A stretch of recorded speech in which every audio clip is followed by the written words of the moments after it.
Hello Chennai Express viewers, எல்லாருக்கும் வணக்கம். நான் தான் உங்கள் விஜய் சதீஷ். சி ஸ்டுடியோ பெருமையுடன் வழங்கும் ரிவ்யூ எக்ஸ்பிரஸ்ல நம்ம இன்னைக்கு பார்க்க போற படம் என்னன்னு பார்த்தீங்கன்னா சீமராஜா.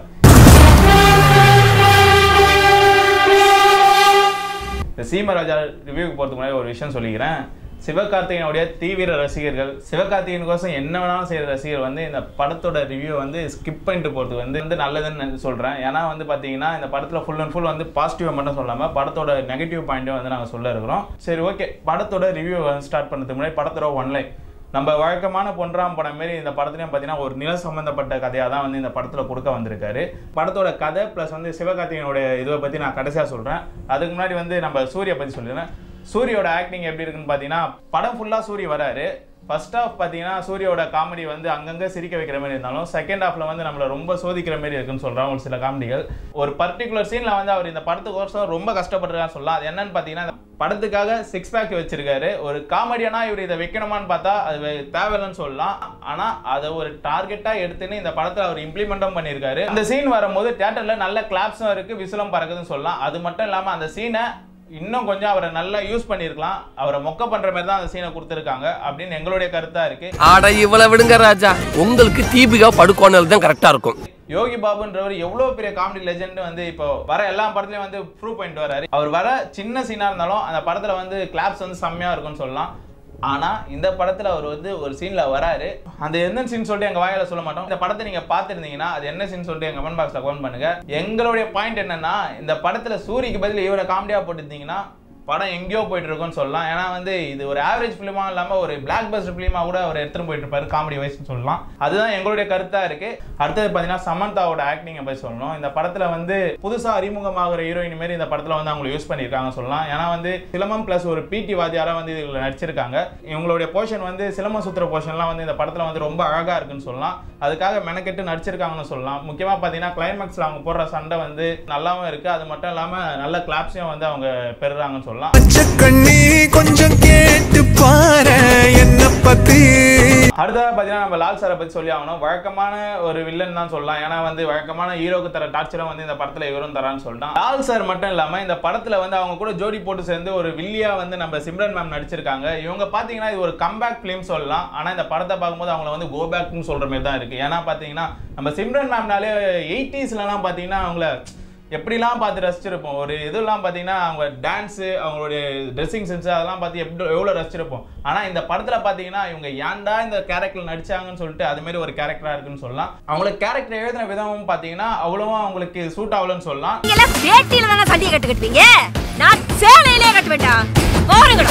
இந்த படத்துல பாத்தீங்கன்னா சிவாவோட அப்பாவை வந்து நம்ம நெப்போலியன் சார் நடிச்சிருக்காரு. இவரை வந்து பாத்தீங்கன்னா மற்ற படங்கள்ல எல்லாம் நம்ம பார்த்திருப்போம் ஒரு வெறப்பா நடிக்கிற ஒரு ஆளுன்னு சொல்லலாம். அவர் ஹைட் வெயிட்டுக்கு ஏற்ற மாதிரி பாத்தீங்கன்னா இந்த படத்துல அவர் ராஜான்ற ஒரு கேரக்டரா தந்திருக்காங்க. ஆனா அவரை யூஸ் பண்ண விதம் பாத்தீங்கன்னா ரொம்ப கம்மின்னு சொல்லலாம். ஏன்னா வந்து இவர் வர சீன்லாம் பாத்தீங்கன்னா ரொம்ப அவர் கொடுத்த பர்ஃபார்மன்ஸை அவர் பக்காவா பண்ணிட்டு போயிருக்காரு. ஆனா இந்த படத்துல வந்து அவர் கேரக்டர் ராஜாவா இருந்தாலும் அவர் பண்ற சில விஷயங்கள்லாம் பாத்தீங்கன்னா அவரை டம்மியா யூஸ் பண்ணிருக்காங்க. சிம்ரன் மேம் மாரி இவருக்கும் வந்து சரியா தீனி போடாத ஒரு படமா இந்த படம் அவருக்கு அமைஞ்சிருக்குன்னு சொல்லலாம். அடிக்கிற அடியில எலும்பு நரம்பெல்லாம் திரி.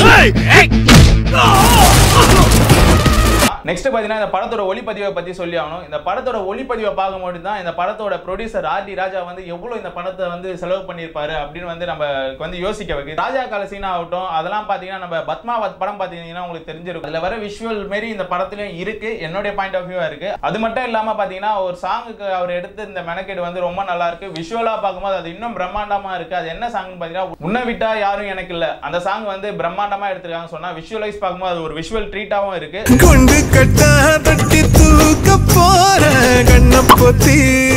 டி இமான் சாரை பொறுத்த வரைக்கும் வருத்தப்படாத வாலிபர் சங்கம், ரஜினி முருகன் இந்த ரெண்டு படத்துலயும் வந்து அவருடைய பாடல்கள் எவ்வளவு பேசப்பட்டதோ இந்த படத்துல வந்து அந்த அளவுக்கு பேசப்படலன்னு சொல்லலாம். அந்த உன்னை விட்டா சாங் பிளஸ் வந்து மச்சக்கண்ணி இந்த ரெண்டு சாங் வந்து பாக்குறதுக்கும் கேட்கறதுக்கும் வந்து நல்லா இருக்கு. நம்ம ஹீரோ ஆஃப் த ஃபிலிம் சிவகார்த்திகேயனை பத்தி தான் சொல்ல போறேன். வழக்கமான படம் போல இந்த படத்துலயும் வந்து நல்லா டான்ஸ் ஆடிக்கிறாரு, நல்லா வசனம் பேசிக்கிறாரு. அது மட்டும் இல்லாம தன்னுடைய குட்டி குட்டி செல்லங்களை வந்து எப்படி கவர் பண்ணுமோ அது போல விஷயங்கள்லாம் பண்ணியிருக்காரு.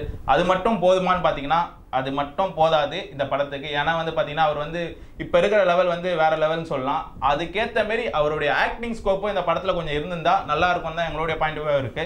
சிவகார்த்திகேயனை பொறுத்த வரைக்கும் நம்ம காமெடி சென்ஸ் எப்படி இருக்கும்னு சொல்லிட்டு நம்ம எல்லாருக்கும் தெரியும். ஆனா இந்த படத்துல பாத்தீங்கன்னா சூரிக்கு ஒரு படி மேல போய் அவருக்கு இடம் கொடுத்து நடிச்சதுனால இவருடைய கேரக்டர் கொஞ்சம் டம்மி ஆயிடுச்சுன்னு சொல்லலாம். இந்த ராஜா காலத்துல வர சீன்ஸ்லாம் வந்து நல்லா இருக்கு. இன்னும் கொஞ்சம் வந்து இவருடைய கேரக்டர் வைஸ் வந்து இன்னும் கொஞ்சம் நல்லா எழுதி இருக்கலாம். அது மட்டும் இல்லாம நம்ம சமந்தா கூட ரொமான்ஸ் பண்ற சீன் வந்து இந்த படத்துல அவ்வளவும் செட் ஆகல அப்படிதான் வந்து எங்களோட பாயிண்ட் ஆஃப் வியூவா இருக்கு. நீ சரியான ஆம்பளையா இருந்தா உனக்கு தில் இருந்தா நேருக்கு நேராமோ. படத்தோட கதை என்னன்னு பார்த்தீங்கன்னா, இந்த படத்தில் வந்து நிலத்தை பற்றி பேசுகிறான்னு சொல்லிட்டு ஒன்லைன் நான் ஃபஸ்ட்டே சொல்லிட்டேன்.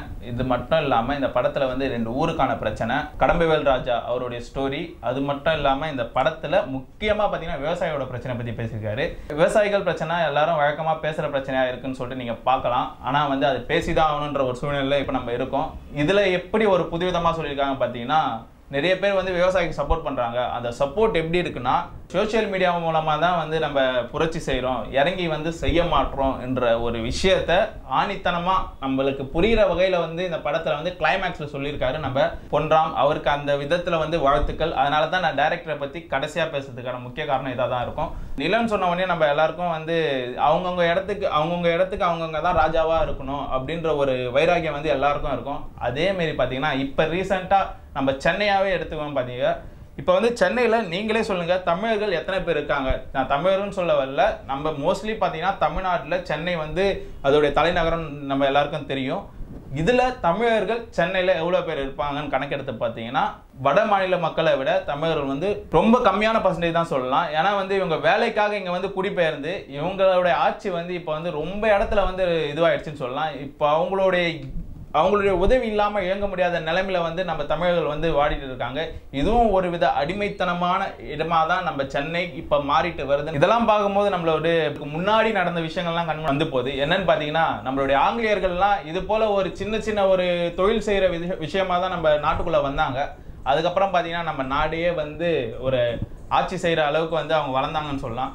இப்போ அது போல தான் நம்ம ஒரு சில இடங்கள்ல நடந்துட்டு வருது. நம்ம சென்னையும் அதுக்கு ஒரு விதிவிலக்கு அல்லன்றத வந்து இந்த ரிவ்யூ மூலமா நாங்கள் சொல்லியிருக்கிறோம். இந்த படத்துக்கு நாங்கள் தர ரேட்டிங் என்னன்னு பார்த்தீங்கன்னா 2.5 out of 5. சிவகார்த்திகேயனோட பெர்ஃபார்மன்ஸ் இந்த படத்தில் எப்படி இருக்குன்னு சொல்லிட்டு நியூட்ரல் ஆடியன்ஸ் ஆன நீங்கள் எங்கள் கமெண்ட் பாக்ஸில் கமெண்ட் பண்ணுங்க. அது மட்டும் இல்லாமல் சூரி 6 pack வச்சிருக்காரு, அது எந்த அளவுக்கு நல்லா இருக்குன்னு சொல்லிட்டு எங்கள் கமெண்ட் பாக்ஸில் கமெண்ட் பண்ணுங்க.